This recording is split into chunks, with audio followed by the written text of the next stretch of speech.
Limang panganayang emosyon. Sa baryo ng Rizal, ay merong magkakaibigan ang ngalan ay Gillian, Dave at CL. Sila ay nagkita-kita upang ipagdiwang kaarawan ni CL. Sa daan. Hey friends! Uy, Hi best! Mga parigal namin, sir. Ayun na, nagabala pa kaya. By the way, thank you. Tara kape, treat ko na. Tara. sa coffee shop. Thank you nga pala sa gift niyo ha. Alam niyo talaga gusto ko. Wala yun. Ganyan ka namin kamahal. Lumipas ang oras at napuro lamang ang kamustahan at kwentuhan ng magkakaibigan hanggang sa Kilala niyo ba si Jasmine? Oo, yung schoolmate niyo. Ha? Wala lang, nainis ka sa usahan niya eh. Kasi kung manamit siya, mag-makeup ang okay niya. Kaya nga, pansin ko din. Akala mo talaga tunay na babae. Hayaan mo na. Sa panahon kasi ngayon, ganun na yung mga beg. napansin ni Zika na tahimik si Dave at kinausap niya ito. Uy Dave, okay ka lang? Kanina ka pa tahimik dyan ah. Okay lang ako.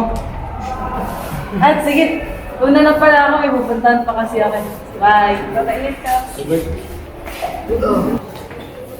Uy, Jasmine. O Dave, anong kailangan mo? Sabihin lang sana ako sa'yo eh. Ano sasabihin mo? Ba't parang takot ka? May sinasabi kasi masamang bagay tungkol sa'yo si Jillian. Sinasabi niya na naiinis kasi siya sa'yo at sinasabi niya kung mag-makeup ka at manamit ka daw ay OA na. Sobra ka rin daw gumalak kaysa sa babae. Totoo ba yan? Oo, bakit naman ako magsisinungaling sa'yo? Walang iya siya para sabihin sa kanya na kumanda siya. Hoy, Gillian! Ano yun? Ano mga pinagsabi mo sa akin? Nalin? Ako mo namin ako at saka pag-makeup ako, okay na. Bakit totoo naman ah? Ah, ganon. Sobra ka na. Uy! Walang hiya ka! Ah! Walang hiya ka! Ba't walang hiya ka? Wala na po! Ano nangyari dito? Ano nangyayari dito? Ito kasi ng kaibigan mo nagsimula. Bakit totoo naman ah? Ako manamit ka at mag-makeup ka ang OA.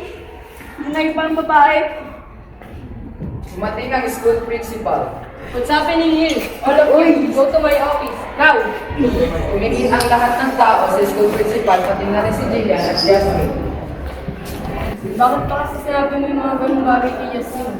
May galit ka ba sa kanya? Wala namang may galit niya sa akin. Totoo naman kasi. Tsaka hindi lang naman kayo may galit sa'yo eh. Halos sa lahat din ng school may galit sa'yo. Mga ingit lang kasi kayo sa akin. Eh, Ganito na lang. Jasmine, pwede ka na umalis. Mag-uusap muna ako ni Gideon. ayusin niyo yan ah. Yan, alam mo ba pwede ka matanggal sa school na to dahil sa pinagagawa mo. Si Mr. Powercan, ang ama ni Jasmine. Kaya ka nilang tanggalin dito. Sorry po ma'am, thank you po. Pwede ka na umalis. Ay, paano ko sasabihin sa magulang ko? Ay, wala na.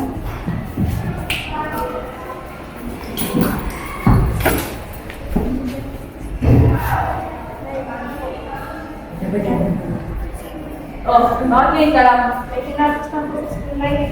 Dami na message na kain na tayo. Jillian! Atong sinabi sa akin ng guro mo ha? Tanggal ka na daw sa school niyo? Ano ba nakingay dyan ha? Eto kasi anak ko eh, nag-message sa akin ng guro niya at sinabi tanggal na daw itong anak mo sa paaralan. Ano naman ginagawa mo ha? Bakit? Wala naman kasi nangyari dun ah. Anong wala? Sumasagot ka na ngayon? Bakit? Wala naman kayo pakialam sa akin ah.